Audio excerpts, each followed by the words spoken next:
Welcome to Innovations in Education. I'm your host, David Adams, CEO of the Urban Assembly. And on this show, we bring guests every single episode who have made things work in public education. This show is about the innovators. This show is about the folks who are solving problems. This show is about making things work in education. Now, there's a lot of shows out there talking about what's wrong in the education systems, and those are great shows. There's some shows talking about what we're not doing well, and there's a lot to learn from those, but that's not this show. This show is going to be featuring educators who are making things work for young people and improving public education. All right, we are here in Innovations in Education with your host, David Adams, and I'm joined here today by none other than the legendary Ron Berger.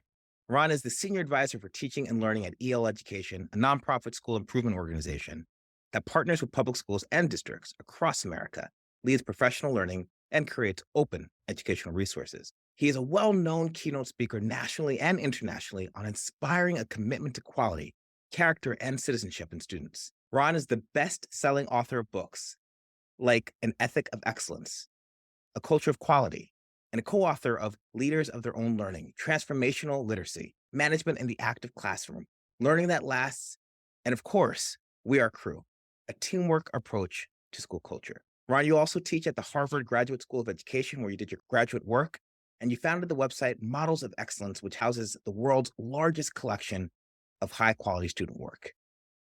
Ron is a member of the National Commission on Social, Emotional, and Academic Development, a public school teacher, and a master carpenter in rural Massachusetts for over 25 years. He has most recently received the Autodesk Foundation National Teacher of the Year Award, and I am very, very pleased to be here in relationship with you today, Ron Berger. Welcome to the show. David, thank you, because you are someone I admire so deeply in education and a personal friend. So I am honored to be here. Ron, some of the key things that I read in your bio, the National Commission on Academic and Social Emotional Learning, a focus on really writing books that elevate the practice of things like mastery and craftsmanship, and also this relationship between character and citizenship. So let's start there in terms of our conversation.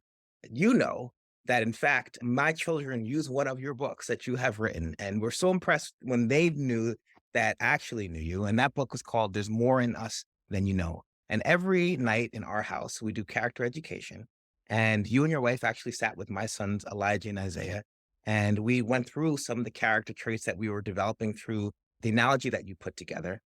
And so let's just start talking about this notion of character. Tell me a little bit about the role of character in education. What inspired you to elevate the role of character in education? And where do you see this movement moving forward? Thanks, David. Well, first, I want to say I love that you spend time with your sons every night thinking about character, thinking about the kind of human beings that they hope they will be, that you hope they will be, that your wife hopes they will be. Like, it's a beautiful thing. It was beautiful for my wife and I to see your kids thinking and talking about character at a young age and really being explicit and intentional about we want to grow up to be good people. The first thing I would want to say is you are one of the few people I know who does that with their children every night, but you're not unique in wanting that for your children. Like, I think everyone in America, no matter what their background, what their politics, what their race, what their economic situation, everyone wants their kids to grow up to be good people. Like, we do share that. And I think there's a great mistake in America that should schools teach character or shouldn't they is a question that people ask, and it's the wrong question. Because schools have no choice but to imbue character. The experience of schooling shapes the character of our kids. And it's either done intentionally and well to make them good, honest, courageous, compassionate human beings with integrity and teamwork and citizenship, respectful, responsible, the things that we all want for our kids. And I mean all, I truly mean all, from all backgrounds and all religious and political backgrounds. We all want our kids to be respectful and responsible and kind and honest. Those values are ones we share as a nation and as a world. And the way school happens makes kids more that way or less that way. Kids become more respectful and responsible in school or less so, depending on the school culture. They become more honest and kind or less so, depending on the school culture. So we don't have a choice about teaching character. Our schools imbue character in our students. We are either acknowledging it and doing it intentionally and well to create the kind of human beings we all want, or we're pretending that we don't have time for it because we have to focus only on math and literacy and not acknowledging that the way we teach literacy and the way we teach mathematics and the way the hallways and cafeterias run shape the kinds of kids our own children will grow up to be. And so we need to own that as a nation. Our schools are already teaching character. Let's do it well. There's so many things in there I love. When I was elected to the board of Castle, there was this notion that I put out that the character of our public schools are going to reflect the character of our nation, but the character of our nation is going to be the outcome of the character of our public schools. And we're in a difficult time in our nation, Ron. Every time I open up the news, I hear about divisiveness, I hear about difficulty. And you and I have talked about this. How do we come to a space where we can come to a consensus around what kind of character traits are worthy of elevation? Because when we do things implicitly, you don't have to worry about it. But when you do things Right. explicitly, it becomes a conversation to be had. One of the things I most respect and like about you as a person, David, is that you and I share this mission to build bridges across differences. And we feel like this nation to make good, to help its citizens needs to come together around our commonalities. Yeah. We need to get beyond the divisiveness that's happening right now.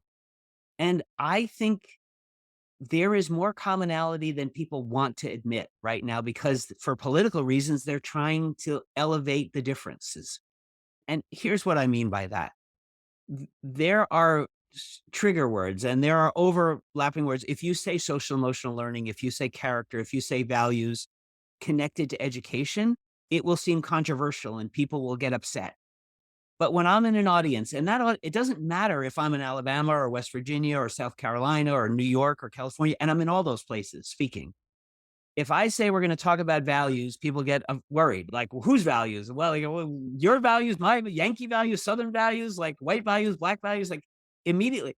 But if I put up a slide that says respect, responsibility, integrity, kindness, honesty, courage, I always say, is there anyone in the audience who does not want that for your children? And there never is because we actually do share that vision that we want our kids to grow up to be courageous and kind and to be honest and to have respect and responsibility. Like we do share those things. And so if we can name the positive virtues that we share in our kids, whether we assign them to our race or our background or our geography or our faith or whatever, doesn't matter to me. We share those virtues. We want our kids to be kind and respectful. We want them to be courageous and to be honest.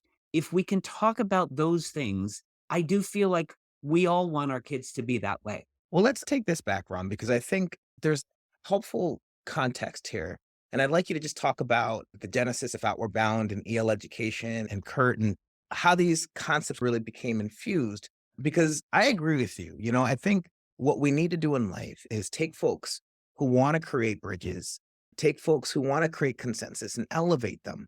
And so let's just talk a little bit about how we got to the place of EL education so that we can contextualize for the audience why these things became so central in your educational philosophy. Happy to do that, David. But I'm going to start by just shouting you out for a moment here to say one of the reasons you epitomize that for me is that if people hear that you're a social emotional learning educator or a person who leads social emotional learning, they will categorize you immediately in a political box of you're on this side of that. If instead they heard, oh, you're a person who works in the Army Reserve, being a civilian liaison for the Army, that you led folks in the Army, that you have Army characters who you are too, they'll have a whole different political box for you to put you in. And the truth is, you're both of those things.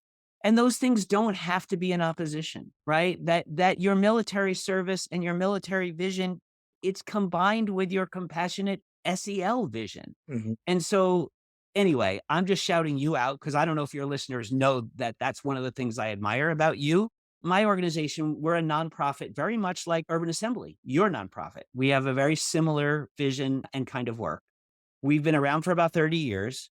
And we had a strange genesis because we were born from this unusual marriage of Harvard Graduate School of Education and Outward Bound USA. And Outward Bound, many of your listeners will know, is a wilderness organization. But it's not a wilderness organization that you send your kids to or your friends to learn wilderness skills. It doesn't teach you survival skills in the wilderness. People go to Outward Bound trips to learn teamwork, to learn how to build their own character, to learn how to step beyond their selfishness and be part of a team. You know that from your military background. You know that it's the team first. It's not me first. And that's what Outward Bound is about. You get a bunch of kids or adults in the wilderness, and they may be kids from low income communities on scholarships. They may be veterans with PTSD, which is a lot of the Outward Bound work centers on now. But it's about, okay, we're in the woods together. We have to get up to the top of that mountain, and we're not leaving anybody behind. How do we do this as a team? How do we make sure no one is left behind? Mhm. So what we took from that Outward Bound heritage was this idea of, what if school were a team sport? What if school were about teamwork? And I don't know about you, David, but for me, when I was in high school, my job was to get myself to graduation and myself into college. Mhm. It wasn't to help any of my classmates. And in fact, if my classmates did poorly, it could help me because my class rank could be better. Like, there Yeah. was no incentive whatsoever for me to support my teammates. In contrast, the students in the EL education schools I'm privileged to work with, the students in the urban assembly schools that you're privileged to work with, they don't see their mission that way. They see their mission as, my job in school is to get myself and all of my classmates to graduation, all of my classmates into successful college or careers. We need to support each other. Like, it's the difference between an individual sport and a team sport. And if school becomes a team sport, everything's different because you're always thinking, how do we make sure no one slips through the cracks? Not just you as educators, the kids are thinking that. How do we make sure we support everyone in our school to succeed? And that was the vision of EL. What's so interesting, Ron, is like when you think about that outcome, how would the world be different if school were team sport? Then the concepts of the character traits that elevate that, right, become really apparent. Things like Exactly. courageousness, responsibility, right? And you said something before, and I want to resonate with this before we get on to our next conversation around how we make that happen. But when you put things in front of parents and say, how many of you think responsibility is not important for your young person to develop as part and parcel of the education system? How many of you would prefer for respect to be something that students may or may not have when they graduate? People are like, no, no, why would I want that? Right. But when we have, say, all character, social emotional learning, 21st century skills, then people get a little kind of like Right. standoffish. So I think it continues to go back to our willingness to really communicate to parents, to institutions, to young people. This is what we care about. And let's be in conversation around what you care about and how we think about that and come to a consensus around what we want to elevate in our schools, right? I just wanted to revisit that because I think it's been a really important conversation we've been having across the educational space. Get out of the jargon, get into the details, get into the groundedness, and then be in communication, relationship. Exactly right. And being responsive to, like, what do you want for your kids? Don't you want these things for your kids? This is not a structure that's being put upon parents or kids. This is what kids and parents want. They want to succeed in life. They want these values Well, and habits. let's talk about teamwork. And when we talk about teamwork, we've got to talk about crew.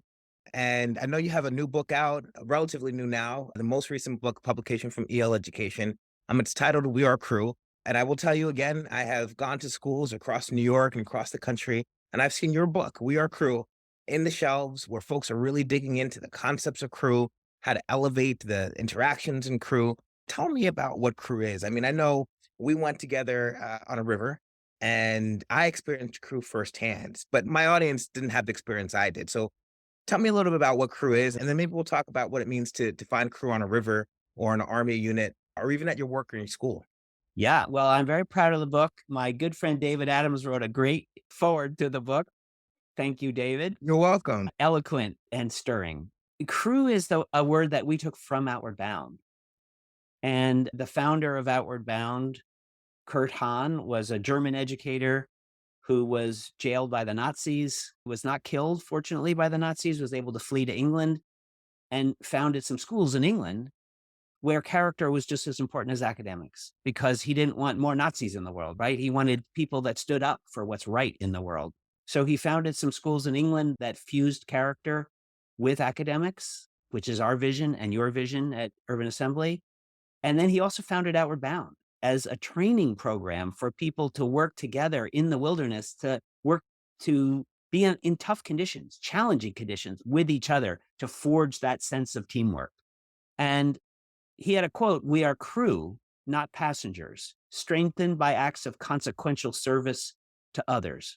And so it's not just being together, it's being together in service. And I think as someone in the US military, you understand that notion. This isn't just about being together. It's not just a support group. It's a group together in service of Yeah. a better world. And so we took that concept of crew, and for us, it means two things. It's a spirit of teamwork. It's we're in this together. We're all in service of the greater good for the community. And it's also a structure. And as a structure, most people would understand it as an advisory meeting.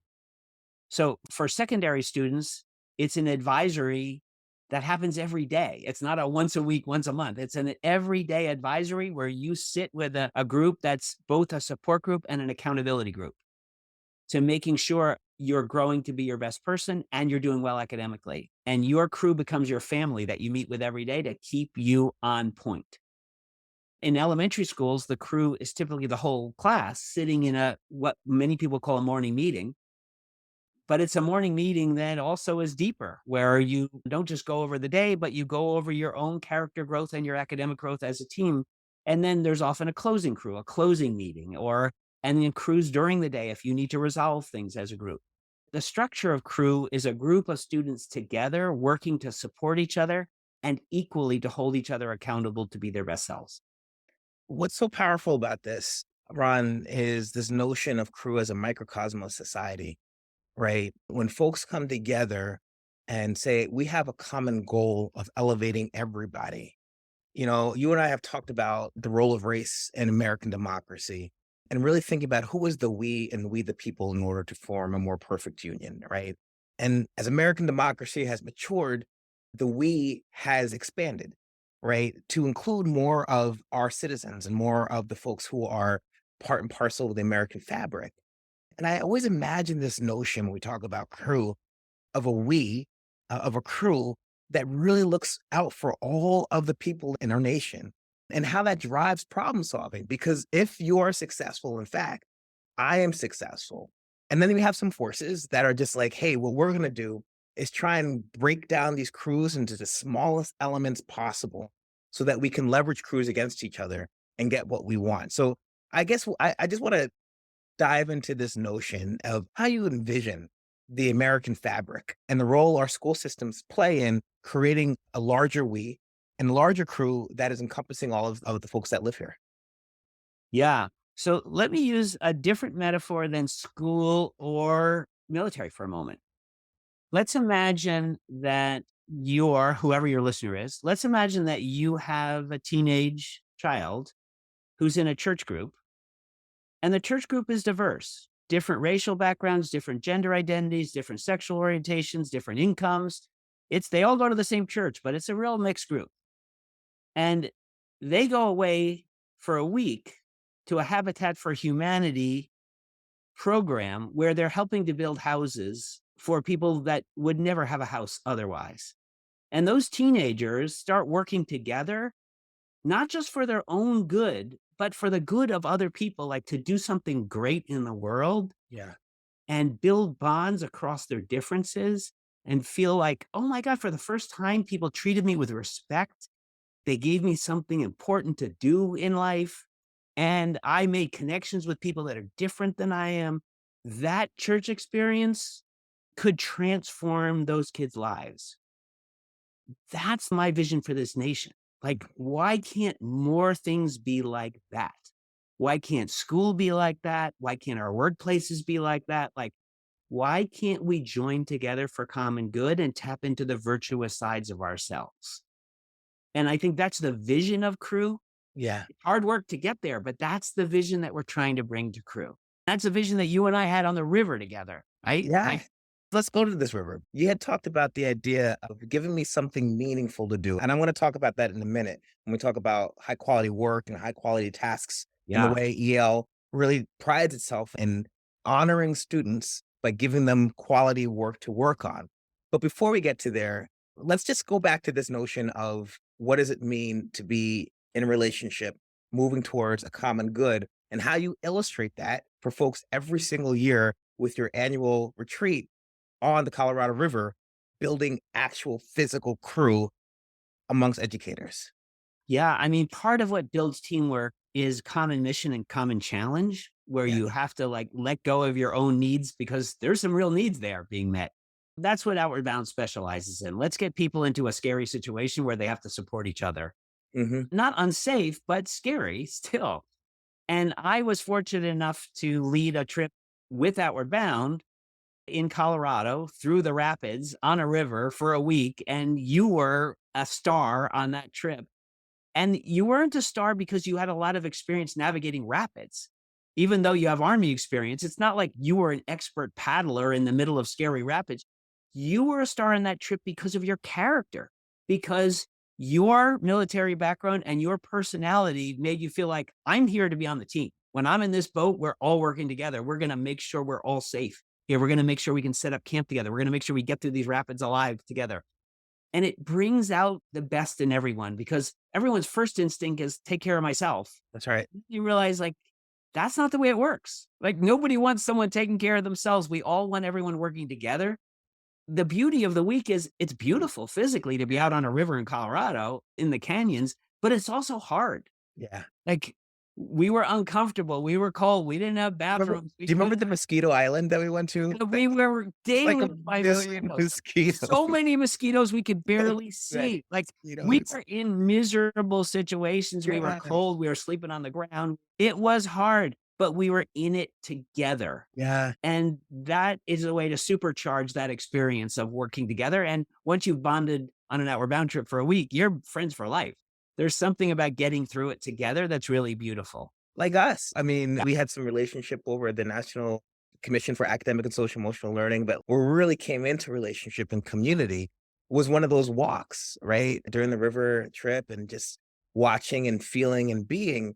And as we get to this notion of productive struggle, I'm going to talk about the class, but there's this idea of doing hard things and that being okay. And I just want to elevate this, Ron, because I feel like today we are afraid of difficulty, right? Students are afraid of struggling. Teachers are afraid of asking their students to struggle. Parents are afraid of watching their young people struggle. It's just something that we are very, very put off by rather than lean into. And so I'd love to just hear a little bit more about this notion because, I'm all down for the struggle. I like hard things, but I feel a little bit isolated in that. How do you interpret? I've never been in the military, David, but you and I share this notion that we have to be giving kids really challenging, hard stuff to do. They deserve it, and they're not going to grow if they don't get it. That's right. My friend and colleague at Harvard, Jal Mehta, said at school, everyone freaks out if kids are struggling or if they're upset. And then I go to my kids' little league games and the kids strike out and they cry and everyone's like, okay, buck up. You'll be up again. Like, don't worry about it. Why do we feel like it's fine for them to cry at little league and have that challenge and figure out how to work together as a team to overcome it? And at school, if that kid cried, it would be a crisis. I will be honest to say I taught for 25 years, rural low income kids in the town where I still live. Everyone in my town is my former student, Mhm. basically.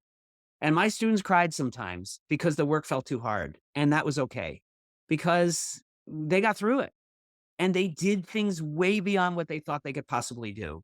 And I felt like they deserve hard work. We honor kids by giving them hard work. Giving them easy work does not help. And I don't mean work that's hard, that impossible for them to do, but work that's seriously challenging, where they do have to struggle individually and in teams so that when they get done, they're proud to have done this work. We underestimate the ability of kids to do great things. We underestimate the ability of kids to do hard things. And I'll just share one particular example with you. Yes. There are kids who go to middle school and high school where people are afraid to give them real responsibilities because they feel like they're not old enough for real hard stuff. Yeah. Those same kids go home and we hire them to babysit our kids. And you think, is there a greater responsibility on earth than giving someone your own children to take care of and all the possible crises that could happen with them and the emergencies and the care and the love they need to be able to give them and the maturity they need to have to be able to be there in a crisis with your kids? Like, you trust this young woman to watch your kids, and yet at school you feel like, I can't give her anything hard to do. She's not really mature yet. Like, these kids are very capable. When those kids are building a house for Habitat for Humanity, you're giving them hard work to do. It's not easy to build a house. I feel like hard work is healthy for all of us. Yeah, I mean, I agree so deeply, and the idea that learning is easy, I think belies what we know about the science of learning and development, but also our Right. own experience, right? Learning is hard. It doesn't feel good. It's out of our zone of proximal development. It's not what makes us comfortable, but it's what helps us grow. When I think about EL education and I visited Polaris and I watched students in Chicago really work through productive struggle in the context of supportive relationships like crew, Right. we're not just hanging out students to dry and saying, good luck. We're saying, hey, I want you to work on this. It's going to be hard because learning is hard. I want you to know that you have support, but I want to see you really push through what you can get to. And then we're going to support and see how we can maybe use new strategies. I remember a math class that I saw where students were really working on that with Michelle, who's the principal. So I just want to really elevate this for our listeners here, this notion that learning is hard and not learning is easy. And when we expose kids to the idea that learning is hard, then they can go on to learn all these interesting things in life because they're used to the difficulty of learning. And they're not afraid to struggle sometimes. I like, though, how you clarified and modified my statements, David, to say that productive struggle has to happen in relationship where you feel like I belong here, I'm valued here, and these people have my back. I'm struggling in the moment, but I'm not going to be left out to dry. Then they're safe to be Yeah. able to do that. And I think that's the misnomer. And we're going to get to a larger conversation about student work and how we organize it and how you think about that. But there's this misnomer that says that we are challenging students, even mental health or wellness, if we don't support them through every single challenge or obstacle that they have. And I think what you've shown and your history and the work that you guys have put together at EL and your own books and writing, and even on the river, is there are ways to help young people engage in difficult tasks that they really struggle with, and then walk away feeling a sense of confidence about themselves and their abilities that they never would have achieved if that task was set at a level that they didn't have to really struggle to overcome. So, if we could just get into this notion of what happens when you really struggle, get support, or work through it and then get that confidence that I'm an effective learner. I can do this thing. I can learn difficult things. Absolutely so. I had the privilege of working for 25 years in a really small public school, David, where we have no paid government in my town. We have a town meeting where like people come together to vote on things. There's no mayor where I live, which means that, the fire department, all the firefighters are volunteers. They're my former students. Wow. This is the kind of very small town America that I live in. Yeah. One of the privileges of that is that there's not a lot of people paid to do some of the work in town that I could get my students to do. So we tested the water in our streams in town to make sure it was safe from pollution. We tested people's wells to make sure their drinking water was safe. We tested people's air in their homes to make sure they didn't have radon gas in their homes. Like, we did these projects. I did this with sixth graders. Hmm. And every time we embarked on those projects, the kids were reading adult level science. They were working with university professors and students to run testing equipment. My kids were running an inductively coupled plasma mass spectrometer to I do. don't even know what that means, but it Yeah. sounds very impressive. The thing the kids most remembered about that machine was that it was worth more than any of their homes. Wow. And they helped run this mass spectrometer to make sure that the drinking water in everyone's well was safe. They did a spectral analysis of people's drinking water. Mm. Now, that's way above what sixth graders do. It's even above what some undergraduates do. It was a level, but they figured we have to learn this stuff because our health depends on it. Our grandmother's health depends on it. We don't even know if our grandmother is drinking safe water. Like, we are going to work with these college students to learn this stuff to do some good for the world. And when they were done with that project and created a well report for the whole community and individual well reports for everyone's home, they felt like I've already done the work of an adult scientist. Like I have so much more capacity than I ever realized I would. I learned computer software. I learned how to do Excel programming. I learned how to write scientifically. I learned how to run machinery. I learned how to work with college students. I could have said there's no way that 11 and 12-year-olds can do that kind of work, but they could. Like, we don't need to underestimate kids' ability to do great things.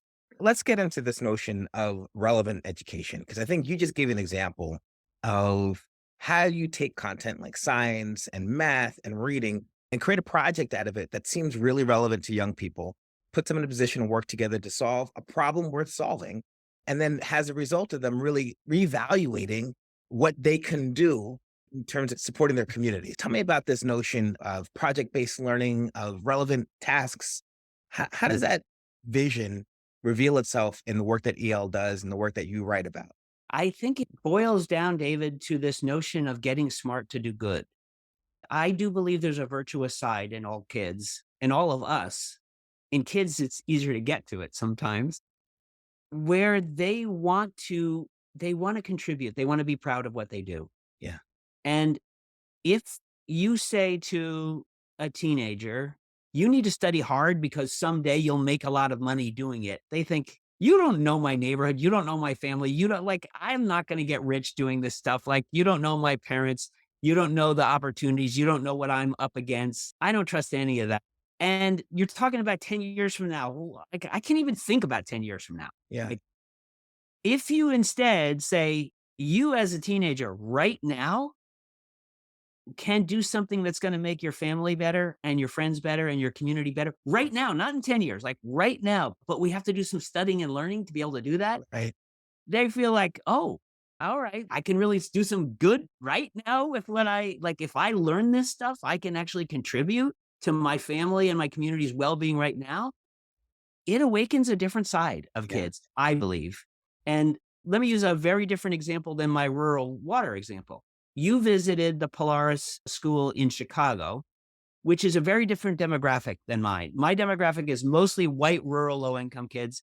Polaris is about 100% African American kids in the middle of an urban setting that's full of gun violence, actually. Yeah. And these Black students, middle school students, took on this project of, can we make our community safer for gun violence? And you'd think, middle school kids, what could they do for this?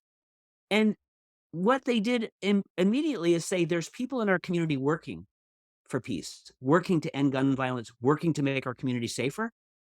We got to find them. We have to interview them. We have to write about them. We need to create videos about them. We need to make them heroes. And so they created this project called Peacekeepers, where they created a book honoring the people who were social workers, police officers, community organizers, service workers, people in their community that were already working for peace and for nonviolence in their community. And they created a book and podcasts and videos to celebrate their life. They also organized a citywide day of peace for Chicago, a ceasefire. And they talked to gang members. Like, they tried to get this to happen, to think if we could do it for one day, that'd be a start. Now, I will admit they were not able to create an entire citywide day of peace for Chicago, which has never happened. But in their part of Chicago, which was about a third of the city, there was actually a day without violence.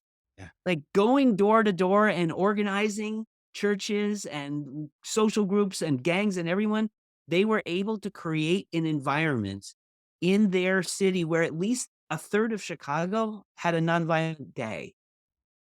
And instead, neighbors came out and cleaned up their communities together. Yeah.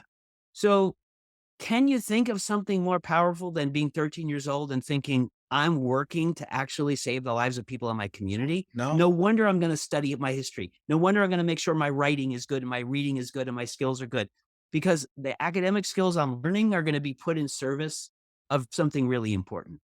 No, that's inspiring. It reawakens my passion for thinking about what we do to connect our learning to big problems and big opportunities, right? Like the example you gave of young people saying there's a problem in our community and I have a role to play in making it better. it's very passionate to me. And the other thing, Ron, I want to revisit this is this idea, and I don't know that everybody believes this. So I want to say it again. Like all kids want to be part of something good that contributes to their community. Nobody's the villain of their own story, right? Nobody wakes up in the day and says, what I want to do is make our classroom difficult or bring our community down. But we have to believe as educators that part of our purpose is to elevate and inspire that virtuous part of ourselves. Right. And then we create conduits to say, and this is how to do it. And this is why your education matters. If I could go on to one other piece here, it's a question of what does it mean to be educated for you, Ron? I think one of the big issues that we have in our society is that, and you said getting smart to do good, Yeah. right? And I'm not sure everybody would agree with that. So I want to really elevate this question. And I've been thinking about this myself. And what does it mean? How would we know? What is a mark of an educated person in 2022? How does that relate to our K to 12 system? Well, first, I do want to put a caveat to say, David, that I don't want to give a wrong impression in the stories I've shared. That's what happens all day long in my class or in a Polaris or anywhere. I mean, because if you're an educator listening, you'll think, oh, well, come on, like how much of your day can be that, right? We have Yeah, so much to cover. We have so many skills we have to do. We get tested. We're being held accountable to these tests. Like, there's no way we could always be doing projects. And I want to make clear, we're not always doing projects. Not at Polaris, not in my classroom. But if over the course of the year, kids never see a connection between the math they're learning and the literacy learning to doing something of something. value, then they're not going to be inspired to really put their heart into their learning. So I'm not saying all the time, but I'm saying if that connection is made for them, if they realize every year I'm doing something important with my learning that really matters in the world, it changes everything about the kind of heart and mind and practice they put into their daily lessons and everything. Yeah, And to be an educated person, it is more than being smart. yeah, Nobody wants a smart jerk. And even every parent would say that. If your kid grew up smart and they treated you and your family terribly, you'd think it failed. Either we failed them or the education system failed them. You want your kids to grow up to be smart and you want them to be kind and yeah. respectful and responsible and not be jerks around your family members and your friends and their friends. Like you want them to be good human beings. I don't know anyone who doesn't feel that way. That's why though I think like your stories of small town, you literally are neighbors with the students that you taught. Reminds me, recently I had a service call for the Urban Assembly, our main office here in New York. And the person who came to service our mainframe was actually one of our graduates.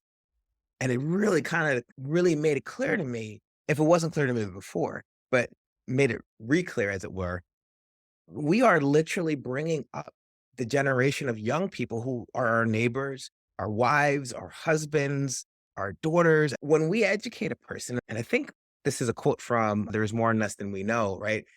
When we choose to open a school, we open up the value system that we would like to create, right? Insofar as every school we open is going to reflect some sort of value system that we want to elevate.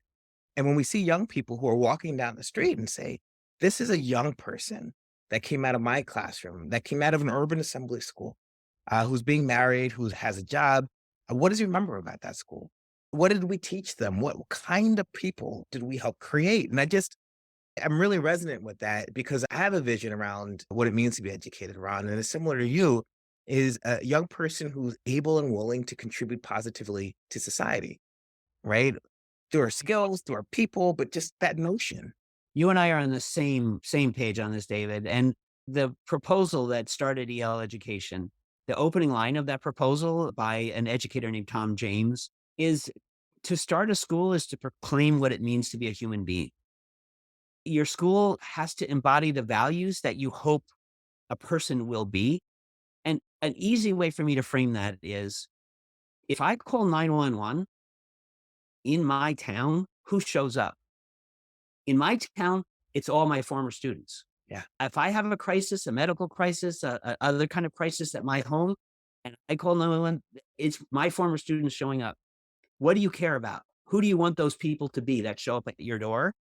You want them to be smart academically because you want them to be smart. But most important, you want them to be courageous and hardworking and kind and sharp and respectful and responsible. Like you want them to be stellar human beings Yeah. to save your life. And I happen to have this privilege of living in a town where if I call 911, it is my former students who show up because my nurse is my former student, my plumber is my former student, right? The firefighters in my town are my former students. Many people will be listening to this and say, yeah, but that's not me. I work in a big city. If you call 911, everyone who shows up is someone's former student. And so, like, we're in this together. Yeah. Everyone who shows up as a first responder is someone's former student. And we should think every student we teach, are they ready to be that right person? Are they the kind of person that when you go into the ER, your doctor is somebody's former student? When you call the police, that police person is somebody's former student. When our military is out there, those are somebody's former students. When you go to a shelter, the people helping homeless people, they are somebody's former students. What are the values we want them to have? Yeah. Who do we want them to be in the world? That's what our education system has to be built around. Wow. I mean, I couldn't have said that better, Ron. And it reminds me of the way I've been thinking about this. And I want to throw this to you before we get to our last question. I've been thinking about the jury test of public education.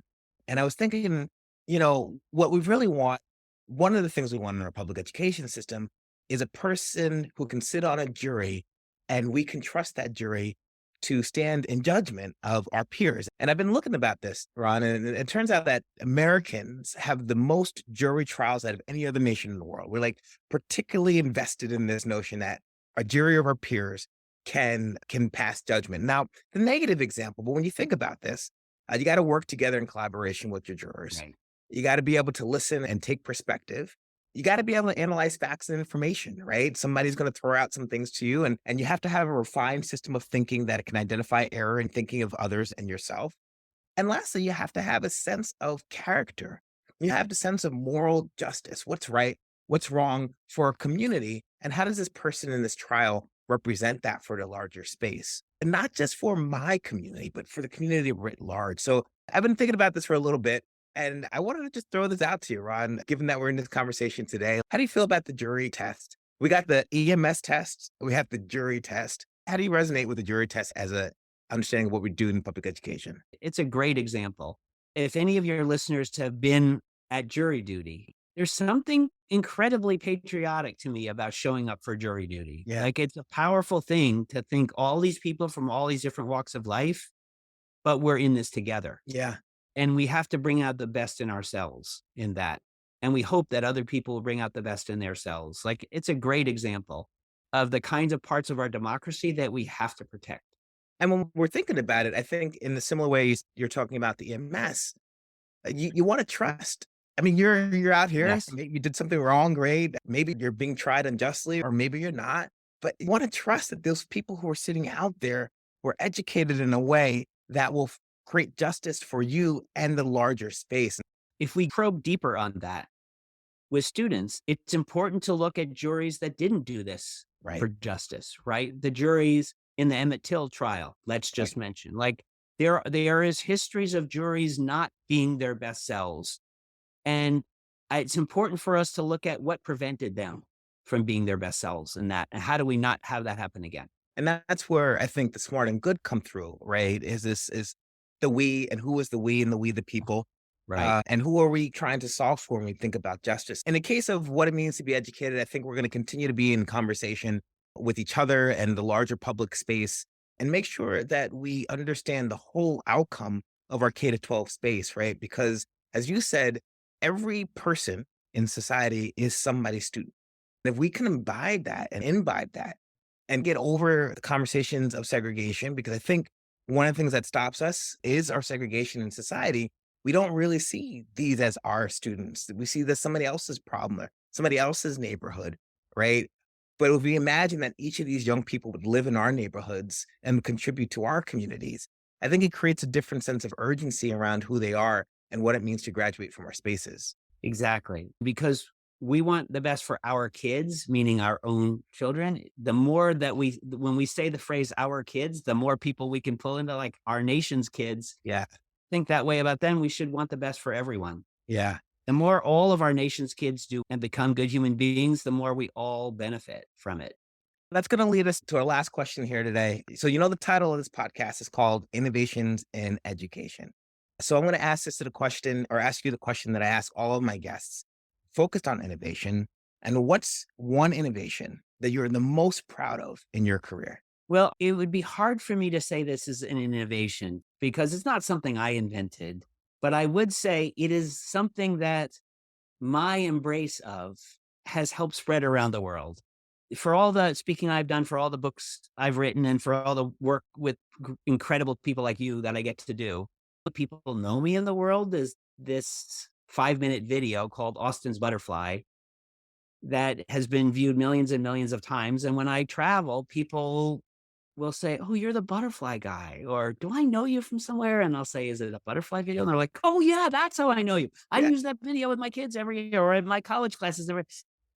And it's just a 5-minute video about the work of a first grade boy who was drawing a butterfly for an important purpose. His butterfly was going to go on the front of a card that would be sold in the state of Idaho to raise money to preserve butterfly habitats. So this first grade boy, Austin, he had a reason to do it well, but his first drawing was not great.